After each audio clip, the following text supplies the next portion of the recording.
Boa tarde, galera! Que Deus abençoe vocês poderosamente em nome de Jesus. Como que vocês estão? Espero que bem. Passando aqui bem rapidinho para compartilhar uma palavra do coração de Deus ao seu coração. Ontem na nossa célula, nós estamos aí dando sequência nos estudos que nós estamos fazendo das epístolas paulinas e nós estamos estudando a epístola endereçada à igreja em Roma. E ontem nós estávamos discorrendo sobre alguns capítulos e o Espírito Santo falou algo ao nosso coração de uma forma muito intensa, a despeito do capítulo 13, onde o apóstolo Paulo vai trazer uma narrativa sobre o amor ao próximo ser o cumprimento da lei. E é algo que eu costumo sempre dizer aos nossos discípulos, às pessoas que nós ensinamos as escrituras, e às pessoas que nós discipulamos, que nós cuidamos, que nós amamos, é que a Bíblia ela é de Gênesis a Apocalipse. Não existe uma Bíblia pela metade, só o Antigo Testamento, só o Novo Testamento, ou versículos fora do contexto. E é interessante porque o apóstolo Paulo faz uma abordagem bem dentro daquilo que eu gosto muito de respaldar quando eu digo isso para as pessoas. Ele vai falar que o cumprimento da lei está no amar ao próximo. E aí ele vai fazer menção a um texto onde a palavra nos diz assim, Romanos capítulo 13, versículo 8. A ninguém fiqueis devendo coisa alguma, exceto o amor, com que vos ameis uns aos outros, pois quem ama o próximo tem cumprido a lei. Por isso, não adulterarás, não matarás, não furtarás, não cobiçarás, e se há qualquer outro mandamento, tudo nesta palavra se resume: amarás o teu próximo como a ti mesmo. O amor não pratica o mal contra o próximo.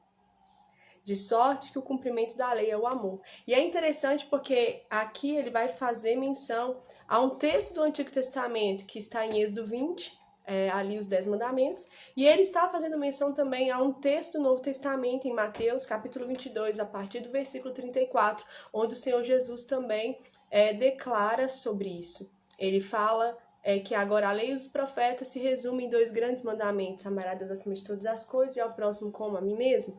E nós precisamos pensar sobre isso, porque verdadeiramente nós precisamos amar. Só que não é um amor fingido, sabe? É um amor genuíno. Amar ao próximo como Deus amou o mundo, de tal maneira que ele entregou o único filho dele à morte de cruz. Só que nós sabemos que Jesus é Deus. E é interessante porque olha o tamanho do amor de Deus para com a humanidade. Deus, ele se esvazia de toda a sua glória e ele decide habitar em um corpo carnal como o meu e o seu. O Jesus que estava ali naquele corpo de carne era um ser humano como eu e você. Mas o Jesus, Deus, que estava dentro daquele corpo de carne, é o nosso Deus, Yahvé, nosso Deus Todo-Poderoso, que se desprendeu de toda a sua glória e veio habitar aqui em nosso meio. Ele nasceu pelas vias naturais como eu e você. Ele passou por tudo aquilo que eu e você passamos das intempéries da vida. Mas ele amou genuinamente. Ele teve compaixão, ele cuidou dos necessitados, ele não fez acepção de pessoas. E muitas vezes nós fazemos essas coisas porque nós somos falhos, somos humanos, mas nós precisamos olhar para ele porque ele nos deu um grande ensinamento. E aí nós estávamos falando sobre isso e eu quis compartilhar com vocês porque foi algo que mexeu muito comigo. Porque muitas vezes nós somos muito picuinhas, nós somos muito ranzinhas, e eu falo por mim. No início do meu ministério, o Senhor tratou muito isso comigo, porque eu era aquele tipo de pessoa muito isolada, sabe? Até aqui você vem, daqui pra cá é só eu. E para você lidar com pessoas, não tem como, né? Obviamente que eu não vou sair contando a minha intimidade para todo mundo. Mas nós que somos vocacionados para lidar com o povo, nós precisamos estar com o povo como Jesus estava. Jesus, ele se comovia de íntima compaixão por aquele povo, porque ele estava no meio do povo, então ele via o sofrimento do povo. Jesus, ele não veio na terra para curar ninguém. Ele veio restabelecer aquilo que havia se perdido. Aquilo que aconteceu uma ruptura, aquilo que foi quebrado, a nossa aliança com Deus Pai. Mas ele não conseguia passar e ver alguém sofrer e fingir que não estava vendo. Prova disso que nós vamos ver que ele delibera um milagre sobre aquela mulher sirofenícia que não era uma mulher judia. E ele fala, olha, eu não vim para atuar agora, entende, mulher? Mas ele se move de íntima compaixão e ele liberta a filha daquela mulher que estava terrivelmente endemoniada. E nós precisamos nos comportar assim. Muitas vezes nós somos muito amáveis à distância, pelo WhatsApp, pelo Instagram, pelo Facebook, pelas redes sociais, mas quando nós precisamos estar tete a tete com as pessoas, nós não conseguimos. E tem coisas que nós precisamos deixar o Espírito Santo tratar em nós. Tem pessoas que não conseguem ter relacionamento com as outras, não conseguem se relacionar com as outras, ela quer viver numa bolha. E isso precisa ser tratado, porque nós somos chamados para viver em unidade, em comunhão. É óbvio que vai ter momentos que nós precisamos estar reservados. Jesus também ficava assim, e não tem mal nenhum com isso. Mas nós não podemos ficar só assim, né? Nós precisamos ter um equilíbrio na nossa vida. Então eu quero te convidar nessa tarde a refletir sobre isso. Olha, a lei ela não foi abolida. Jesus ele veio para cumprir toda a lei. E o apóstolo Paulo aqui traz a nossa memória que o amor ao próximo é o cumprimento da lei. Então, se você tem dificuldade de amar as pessoas, você não está cumprindo a lei. Se você tem dificuldade de se relacionar com pessoas, você não está cumprindo a lei.